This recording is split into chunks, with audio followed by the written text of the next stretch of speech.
Caring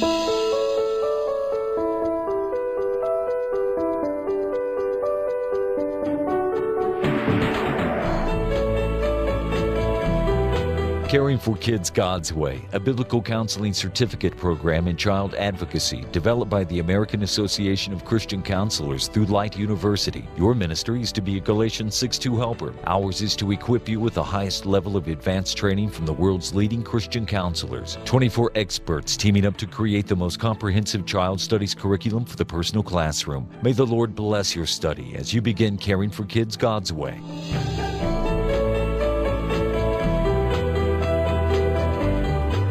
The former chief prosecutor, Sexual Crimes Division for Florida's Attorney General's Office, adjunct professor at Stetson University, and legal counsel for the I Care Child Advocacy Center. Caring for Kids God's Way presents Boz Tchividjian, Preventing Child Abuse. I consider church people easy to fool. They have a trust that comes from being Christians. They tend to be better folks all around. And they seem to want to believe in the good that exists in all people. I think they want to believe in people. And because of that, you can easily convince with or without convincing words.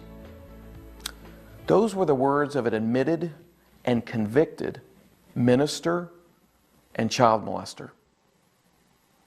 The gravity and widespread nature of child abuse in this country and in the world has grown considerably in the past years. In fact, the rate of child abuse in the United States is 10 times the rate of cancer, with some studies suggesting that as many as 1 out of every 5 girls and 1 out of 8 boys will be sexually abused by their 18th birthday. Nationally, an estimated 906,000 children were determined to be victims of child abuse or neglect in 2003. Almost 19% of those were physically abused and 10% were sexually abused. That is over 90,000 children in 2003 who were sexually abused in this country. It's staggering. And remember, all of these statistics are government-reported statistics. And it's very well known that government-reported statistics on these types of issues are always underreported.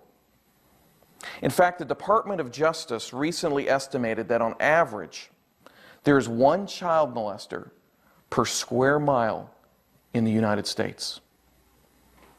And the National Incidence Study released by the National Center of Child Abuse and Neglect in 1996 found that the estimated number of sexually abused children increased 83% in approximately 10 years. But child abuse and child sexual abuse is not only outside of the church. Child sexual abuse has found its way into the American church. In fact, during the past decade, child abuse allegations against American churches have averaged 70 per week. And again, those are just cases that were reported. 1% of surveyed churches reported abuse allegations annually. This means on average about 3,500 child abuse allegations made each year in this country that took place inside our Christian community. Lawsuits or settlements were a result of 21% of all child abuse allegations made in this country in 2003 involving churches. Studies have also found that volunteers in churches and Christian organizations are more likely than clergy or paid staff to be abusers. In fact, 42% of alleged child abusers were volunteers, and 25% were paid staff. And surprisingly, 25% were other children. This is staggering, and this is inside the American church. The ability of the Christian community to prevent child abuse has been hampered by inadequate information and training. Most pastors and church workers do not know how to prevent abuse, recognize abuse, report abuse, or even able to work with families who have been victimized by abuse. Should we care? Should child sexual abuse and child abuse be something that the church cares about? And why? Our God demands us to honor and love Himself by caring for His creation. In Mark chapter 9, 36 through 37, it states, "He took a little child and had him stand among them. Taking him in His arms, He said to them, 'Whoever welcomes one of these little children in my name welcomes me.'" Just think of the value that God places on these little ones. We express our love for God in how we love our little ones. The word welcome in the dictionary means to accept with pleasure the occurrence or presence of. Jesus is telling us that we must accept with pleasure children, and in doing so, we accept with pleasure Himself. This is not a recommendation from Christ. This is a demand. God places a heavy responsibility upon us to protect and direct the little ones, especially within our own Christian communities. In Mark chapter 9, verse 42, Christ states, "If anyone causes one of these little ones who believe in me to sin, it would be better for him to be thrown into the sea with a large millstone tied around his neck." Wow, what a responsibility. Christ placed even a greater responsibility on those kids within our own Christian community and churches. Our failure to adequately prevent and or respond to child abuse within the Christian community can often bring about an effect or a result of both sin and abandonment of God by these precious children. That should get the attention of the church. Now, how do we prevent child abuse and child sexual abuse from occurring inside our Christian community? The key to preventing child sexual abuse in our community is to begin with education. We must educate those within our community about child abuse and its effect, its physical effects, its emotional effects, and its spiritual effects. A recent pastor survey found that only 22% of the respondents, and these are pastors in American churches, were required in any way, shape, or form by their denomination to receive child abuse training. How to know what child abuse is and how to respond to it. Only 22%. Many of those, for example, within the church, still think that there must be some form of physical evidence to sustain an allegation of child sexual abuse. And if there's no physical evidence, then the allegations must not be true. As I was picking a jury in a trial years ago on a sexual abuse case, I asked that very question during jury selection.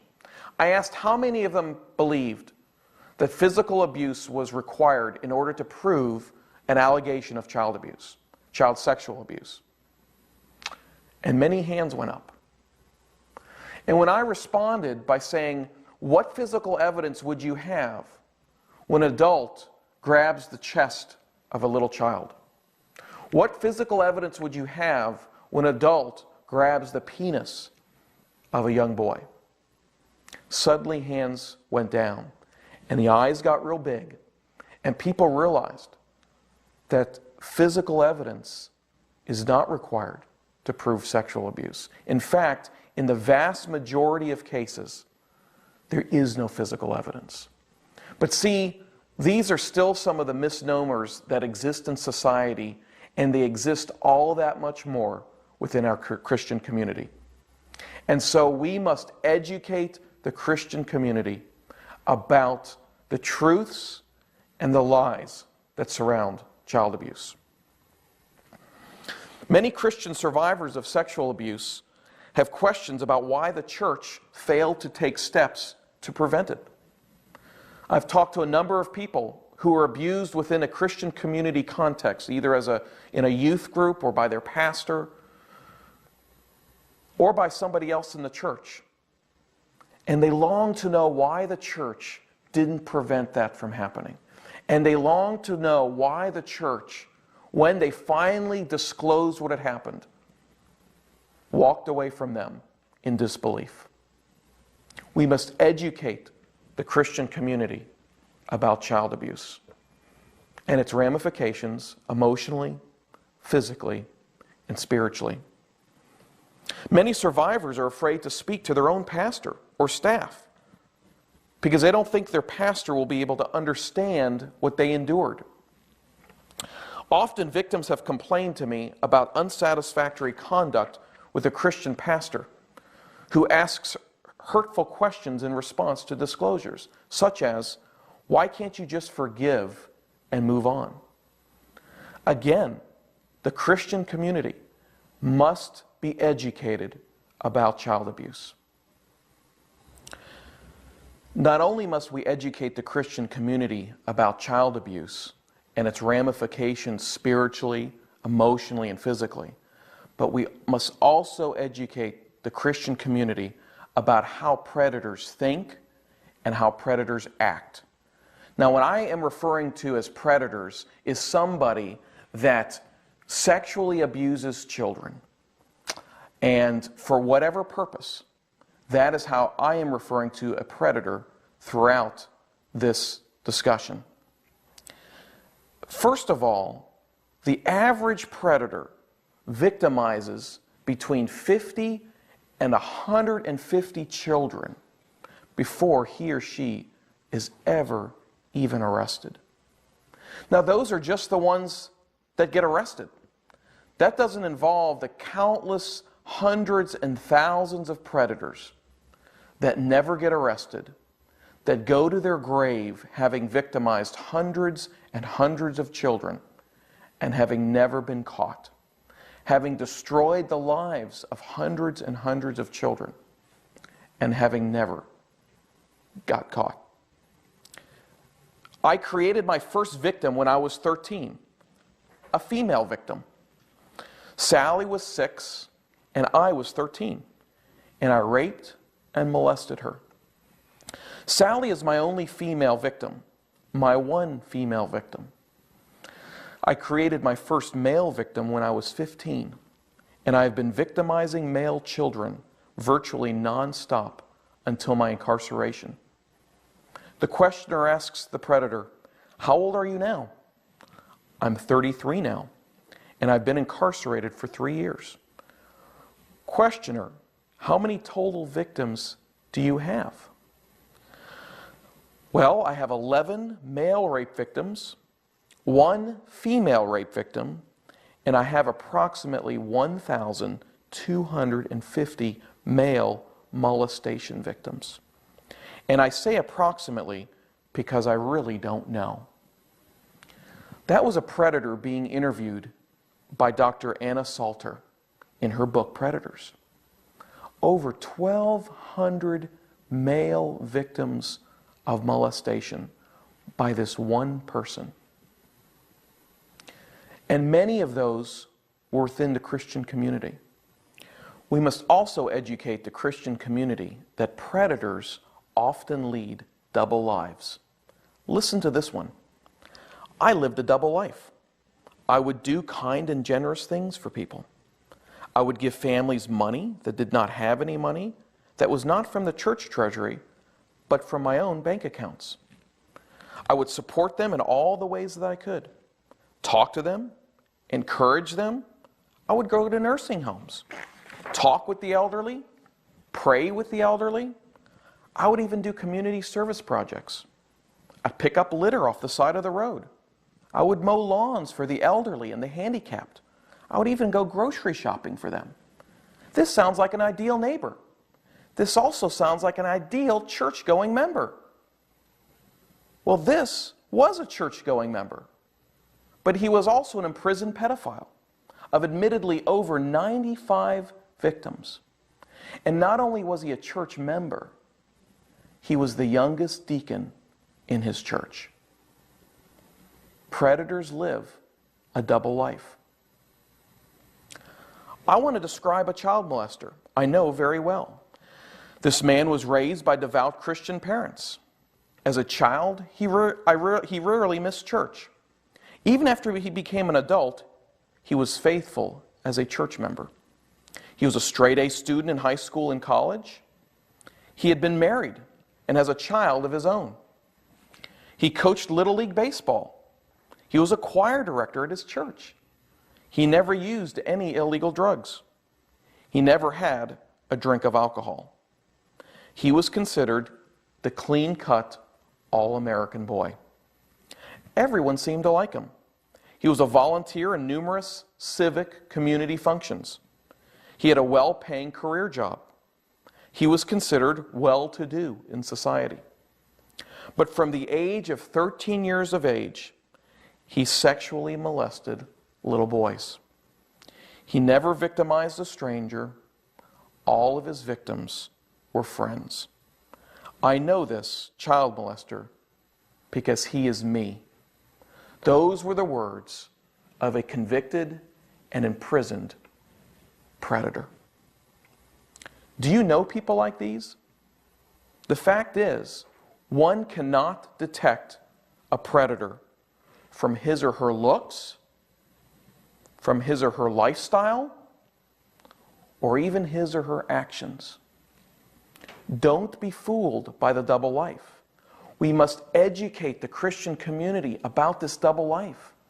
That child predators, child molesters, are not the guys that we see dressed like street people sitting in a park. Yes, those can be. But the vast majority of child predators are just like the two people that I just quoted. People that you work around and people that you worship with.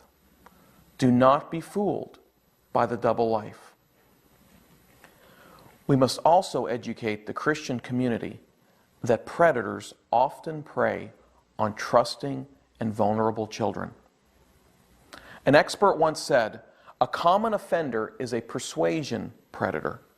This type of criminal looks for a vulnerable victim, someone who will allow him to be in control. Like a shark circling potential prey, the persuasion predator approaches slowly and watches to see how people react to his advances. He begins a dialogue, and with each favorable response he elicits, he circles in closer. He makes a small initial investment, a low-risk strategy that allows him to test the waters and move on with nobody the wiser if things don't go well.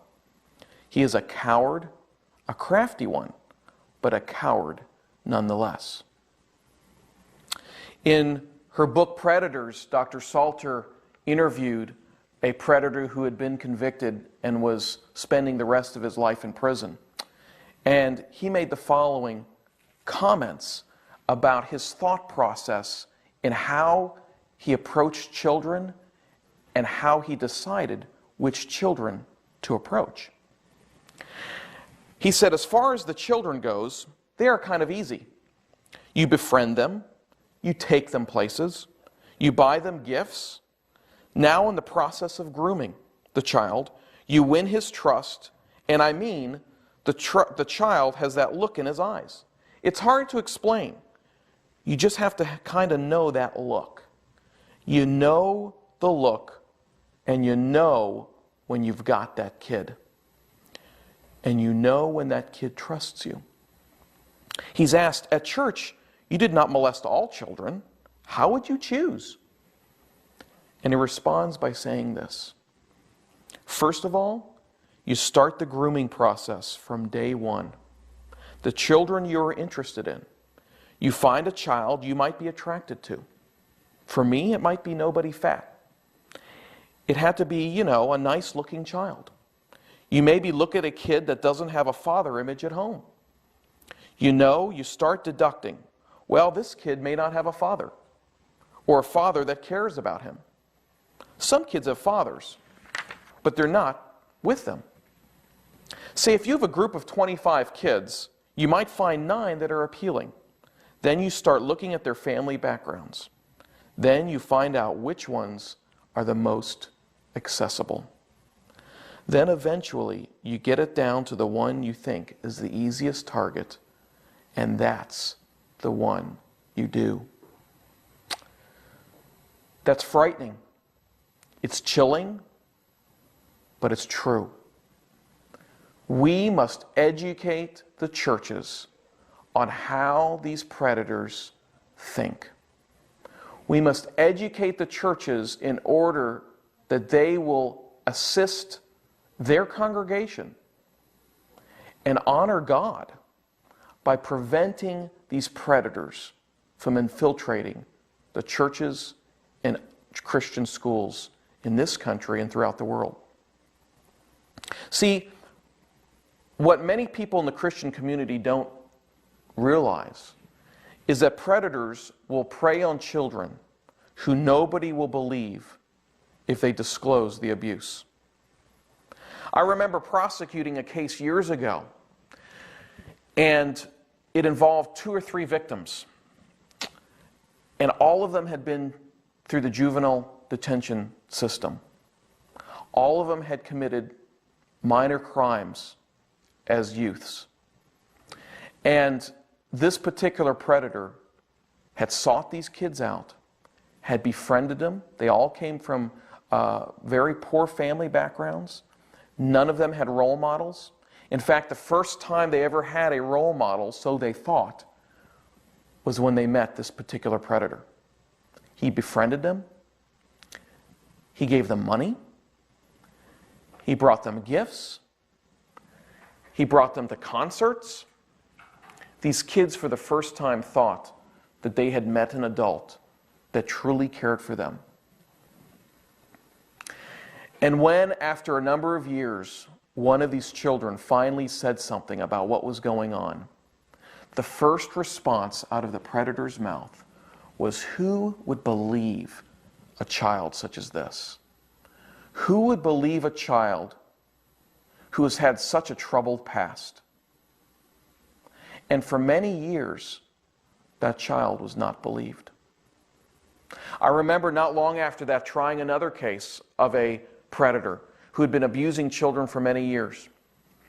And one of the things I had to do as a prosecutor in prosecuting these type of cases was to look at the history of these predators and to see whether or not we could find one or more of those 50 to 150 previous victims. Well, in this particular case, we did our research, and lo and behold, we found a woman who lived up north, who had been his stepdaughter, and who had been molested repeatedly from the time she was about 8 to the time she was about 14. She had had a troubled past. She had been in and out of foster homes. She had even been through the juvenile delinquency program in her state. And when she finally got enough in her to walk herself down to the local police department and finally disclose to a stranger in the department about the horror and hell she had been living in for the past years, when she finally had that in her to do that, the response from the department was, "We'll check into it, but based on your background, this will probably go nowhere." And in fact, they were right. It didn't go anywhere. And this man was able to continue abusing children until he moved down south to a new state and continued abusing children in that new state until he was finally caught in our jurisdiction. And I'll never forget making contact with that woman at that point in time. She was a grown woman because the abuse had happened about 25 years earlier. And I picked up the phone one day and I called her. And I told her that I was a prosecutor and I was prosecuting this particular person. And there was silence on the other end of the phone. And I asked her if she would come down and testify against this man and tell the jury what he had done to her. And she did. She left her kids and her husband for 3 days, came to a strange place, met a whole bunch of strange people, and testified in court against this predator who had abused her 25 years earlier. And not long after that jury had come back with a guilty verdict, I had one juror come up to me and said, "Could you please give that young woman a message from us?" And I said, "Absolutely. What do you want me to tell her?" And this particular juror said, "Please tell her that finally somebody believed her." See, predators prey on vulnerable and unbelieving children. And it's our job to educate the Christian community about this fact. Because we must be as vigilant inside the Christian community as those are outside in protecting all children within our community. Not just the children we think are the good kids or the kids that don't have any problems or issues, but we need to be especially vigilant on protecting the ones that nobody believes. We must also teach the Christian community how predators view the church. See, predators prey not only on vulnerable children, but predators prey on the naivety of the church. See, churches are trusting. And as one predator put it, he said, child molesters are very professional at what they do, and they do a good job at it. A few days after that particular predator's release from prison, he tells of an approach he made to a minister, and the following exchange took place. He says, "Father, do you take ex-cons?" The minister responded, "Well, son, if they are truly repentant, we do." "Oh, I am, Father. I was in prison for passing a bad check. You can check on me if you don't believe me. And while I was there, I found the Lord. And there was this hymn I dearly loved.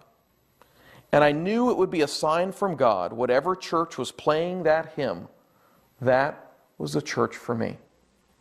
Father, when I walked by your church this morning and I heard that hymn, I knew that this was the place for me." See, had that minister done a little bit of research on this predator and not have been so trusting of his mere words, that minister would have learned that this person had just been released from prison for child molestation charges.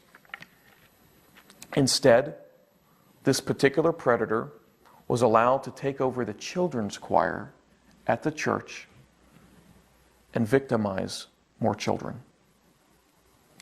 We must educate the Christian community that predators prey on the church because they believe it is naive and because they know the church trusts people.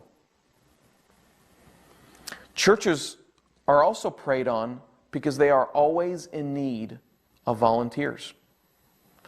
In the example I just gave, think of what the position was that this predator eventually took on at the church.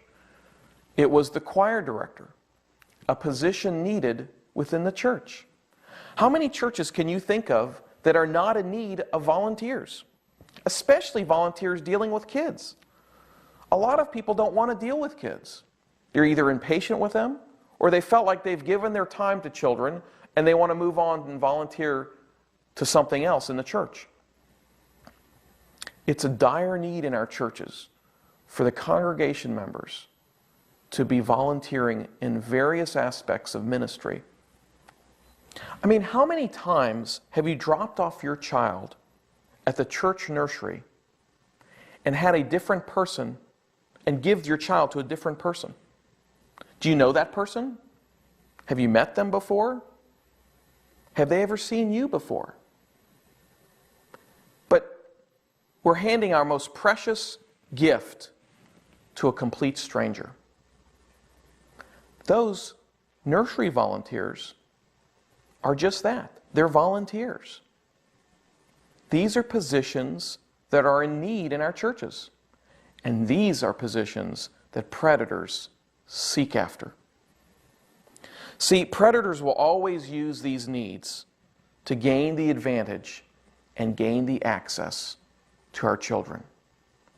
We must educate our Christian community that predators prey on the needs of the church. We must also educate our Christian community that failing to prevent child abuse in and within our community can have devastating legal and financial consequences, in addition to all the emotional, physical, and spiritual issues these children will be left dealing with. Churches and pastors and staff can be legally liable for abuse which occurs within their environment. And they can also find themselves legally liable for negligent advice which is given to a victim which causes that much more harm. We've got to educate our churches and educate those within our Christian community that not only do you have a spiritual duty to prevent and to respond in a wise and godly manner, but we also have a legal and financial duty to our congregation to handle these matters with excellence. In fact, a recent study showed approximately 60% of church sex abuse lawsuits settled for between $100,000 and $150,000. However, the cost of defending such cases often exceeds $1 million, for which most churches do not have insurance coverage. What does that mean? That means that one lawsuit as a result of abuse within the Christian community, one lawsuit as a result of negligent advice given by a pastor or staff member, can result in the financial devastation of a church. The building fund the church had worked so many years in building up could disappear overnight because we are not being responsible in educating our community about this issue. Not only must we educate the Christian community about child abuse and about the minds of predators and about the legal consequences of this type of sin, but we must also implement and help implement the Christian community in things that we can do to prevent child sexual abuse from occurring within this community. What are some things we can do to prevent child sexual abuse within our Christian community? Well, first, you want to detect and catch a predator before he even comes in the door. How do you do that? Well, there are many ways you can try, and the things that I'm going to be telling you about now are not 100% foolproof ways to prevent. What they are mechanisms in which you can minimize the opportunities available for predators to carry on these heinous acts. How do you deter somebody from even coming in the door? Well, the first thing you do is do a background screening for all volunteers and all employees of the church. Now, this is not foolproof because as I just stated earlier, many predators have victimized over and over and over again and have never been caught. But you will, in that process, catch those who have been caught and have been incarcerated. And even to those who have not been caught, by asking them to submit to a criminal background check, you will discourage them from even trying to apply or volunteer. You can use the internet to your advantage. You can perform a Google search and search of newspapers where the prospective employee or volunteer lived. See, often when a predator gets caught, even if he's never formally charged, there'll be an article in the paper or there'll be some type of writing about him. And so let's use the internet to our advantage. You can even go the step further. You can request any and all law enforcement reports on any and all applicants from any and all cities and counties where they have resided. Yes, this is a project. But the story I told you earlier about the young lady who came down and testified in our trial, he had never been charged for that. And the only way I was able to find this young lady and to realize and prove that this man had victimized before was by requesting from the law enforcement agency of a town that this predator used to live in any and all police reports that contained his name. And one day, as I was sifting through the reports, I found the report that this young lady had made over 20 years earlier. So yes, it takes a little bit of work, but are we not called to go that extra mile? You can also ask the applicant for references and call the references. Don't just ask them, call and ask tough questions. And yes, volunteers should also provide you with references. Remember what I said earlier. Volunteers have a greater percentage chance of victimizing within your church than paid staff members.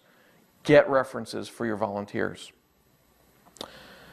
You can also, as a church and Christian organization, develop certain policies and procedures applicable on and off church property, which will minimize the opportunities for a predator to act. Now, not only must you create such policies and procedures, but make sure you properly train your volunteers and staff about these particular rules that your church or organization implements. Such type of policies and procedures can be such as these that I'm going to mention. Now, these are just a small handful of many that you can think of, but these are at least a starting place. You can have a 2-adult requirement. What is that? That means at least 2 adults must be present in any and all activities involving children within your church. And these adults should not be husband and wife. Now, why do I say that? Well, the 2-adult requirement is good because there's accountability. And remember, predators will often act when they have the opportunity. If there's another adult in the room or in the area that they don't know, another adult that they think trusts them, they're not going to take that opportunity to abuse and victimize a child. Now, why do I say not a husband and wife? Well, unfortunately and sadly, often spouses are aware of the predator's propensities towards children. And all too often, spouses turn the other way when this abuse goes on. So if you have a husband and wife in a nursery, and the husband's a predator, and the wife knows it, and she turns a blind eye to it, the 2-adult requirement will not work. Prohibit private interaction between the adults and children in your church. Now, what do I mean by that? All I mean by that is one-on-one conversations alone should be prohibited. If there's some reason for a private discussion to take place with a child, this discussion should be taken in full view of another adult and with the knowledge of another adult. So yes, as youth pastors, children are going to have questions. They're going to want to have conversations. But minimize the times you're alone with them having these conversations. Because again, if that predator has made his or her way into such a position, those are opportunities for them to act. Limit events at the adult's home. So often you'll see that these predators will have many activities at their home. And their homes are usually very child-friendly, and they're the place that kids, whether they're children or young teens, love to congregate. Well, if this person is a volunteer or an employee of the church, there needs to be policies that limit that type of activity. The church should also implement policies which state that except in extreme circumstances, an adult should never be alone in a car with a child that is not his. If an emergency arises, that adult should either take along another person or make sure another adult, other than his spouse, is aware of the situation. A church can implement also a policy that limits or prohibits personal emails and instant messages from adult to child. Again, all these policies are doing are minimizing the opportunities for a predator to act. Minimize physical contact between adults and children. Now, what do I mean by that? Well, a church can, in good faith, require that their volunteers and that their paid staff not intentionally physically touch children. Now, does that mean they can never hug them or express any type of love? No. But what I mean by that is that there should be no reason why an adult is constantly hugging a child, is kissing a child, or constantly engaged in physical horseplay with a child. Again, we're minimizing the opportunities. We also must create policies that respect the privacy of children. Create a system that minimizes opportunities available for a predator, for example, when a child goes or says they need to go to the restroom. There's a buddy system which says 2 children go on their own, or the adult should never go into the bathroom with the child, but simply wait outside the door. See, these are things that don't take much effort, but again, can dissuade a predator from acting on his desires. See, no adult should also be allowed into a position where they observe a child changing or taking a shower.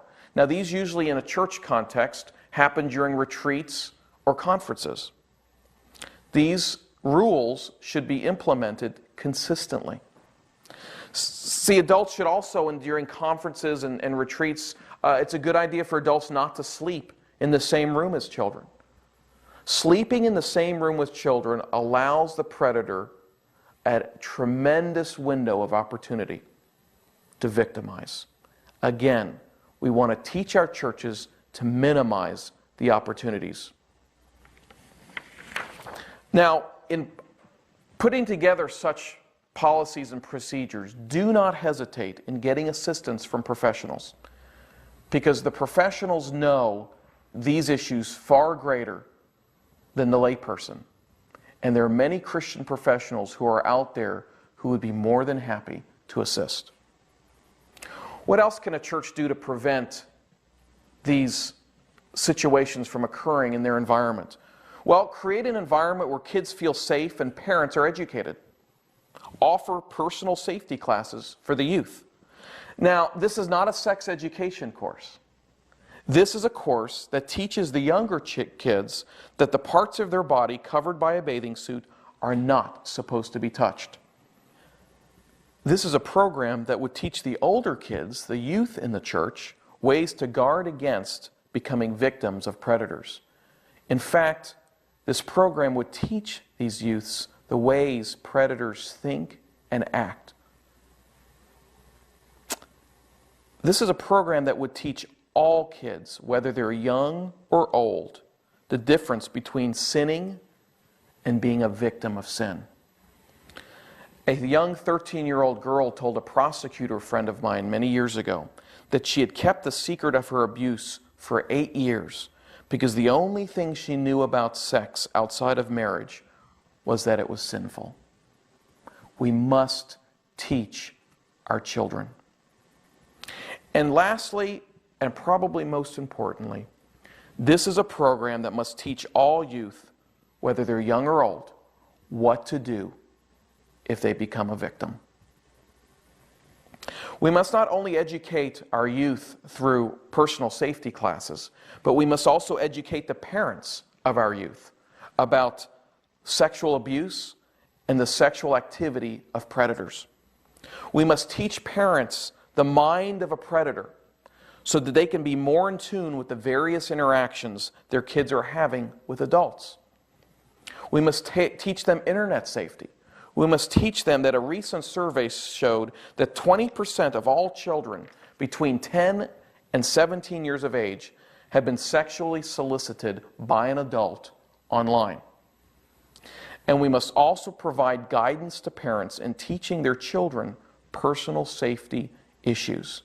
Yes, we as the church should be in the lead in teaching our children and our parents. Let us not allow the world that doesn't value and honor God the way we do be the ones that are teaching our parents and our youth. We have that responsibility. Christ calls us to do that. And you can always encourage your pastor. Always encourage your pastor to periodically have a sermon that addresses the sin of child abuse. Such a sermon will embolden victims to speak and will deter predators from staying around. How else can we prevent this type of abuse from going on in our Christian community? Keep your antennas up. Dr. Salter states, "Be careful of men who involve themselves in youth activities and who do not have any children of their own or children of that age." Ask yourself, does this person have any adult friends, or do they constantly like to be around the children, regardless of whether or not they have children? One of the most heinous cases I ever prosecuted was a predator who accessed his victims through his own daughters. So whether somebody has children or not is not an indicator of whether or not they are a predator. Ask yourself, does this adult seem to take a special interest with any one particular child?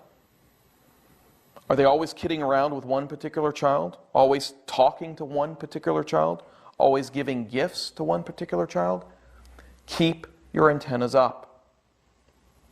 Keep an eye on the adult that takes a special interest in helping or mentoring troubled children.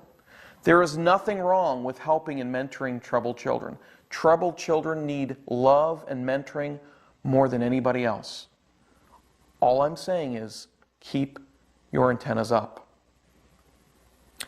Now, keeping your antennas up does not mean cast judgment. We must be careful not to make internal or external judgments on persons simply based upon the preceding factors. We should always have a trusted and mature Christian confidant that you can share any concerns you may have with regard to an adult's behavior and activities with children in your community.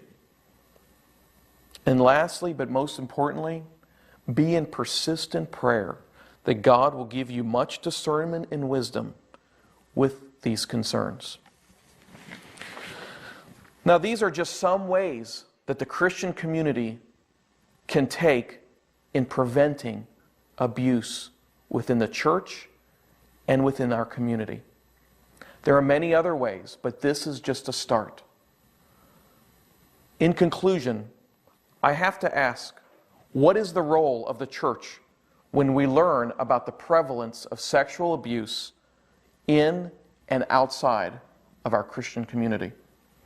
What is the role of the church when we learn about the ways predators think and act in our very churches? Are we called to be like the priest or the Levi in the parable of the Good Samaritan and make up seemingly rational reasons and excuses for why we walk by looking the other way? Christ calls us to help the helpless and to draw these young ones to Himself. In one way or another, all of us in the Christian community can take concrete steps to honor and glorify God by protecting our children and exposing this deadly sin. He calls us to do so, and we must obey.